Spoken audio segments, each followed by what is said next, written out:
Au commencement, Dieu créa le monde sous forme de système.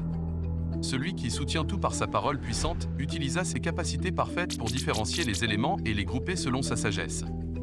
Des frontières, des limites et des règles furent assignées à chaque chose, chacune à sa place, à son époque et à sa fonction appropriée, faisant ainsi sortir l'ordre et la beauté du chaos.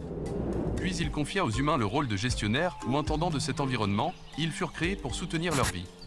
En retour, il leur accorda un large accès à tout ce qui était nécessaire à la vie, à condition de respecter les limites du propriétaire, ce qui devait assurer leur bien-être.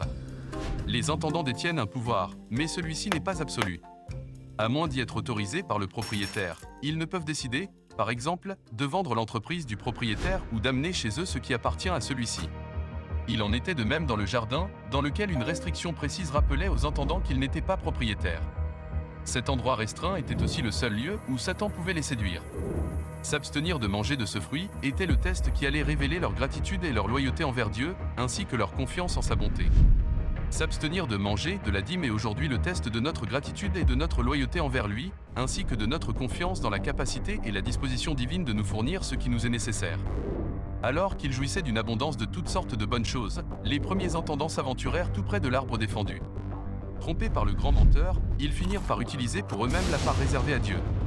Nous ne pouvons jamais jouer avec ce qui appartient en propre à Dieu, avec les limites ou frontières qu'il a fixées, sans déclencher un renversement catastrophique du processus de la création, ce qui nous ramène au chaos et à la mort.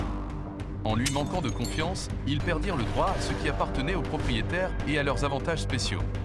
La justice de Dieu ne pourra jamais annuler la loi de cause à effet, ni les conséquences de nos choix.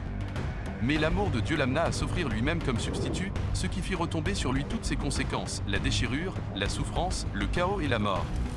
Ce plan, offert immédiatement à Adam et Ève, fut illustré par la première, et frappante, offrande d'un animal, comme le révèle implicitement la mention des tuniques de peau d'animal que Dieu leur fournit. De sorte que, si nous reconnaissons nos péchés, il est fidèle et juste pour nous les pardonner et pour nous purifier de tout mal, car l'Éternel a fait retomber sur lui nos fautes à tous. Aujourd'hui, Dieu ne peut accepter nos offrandes que parce que le donateur, qui soutient tout, nous a mis à la première place, et lui-même à la dernière, en mourant, lui, la première offrande. Mettons donc nos désirs à la dernière place, et Dieu à la première.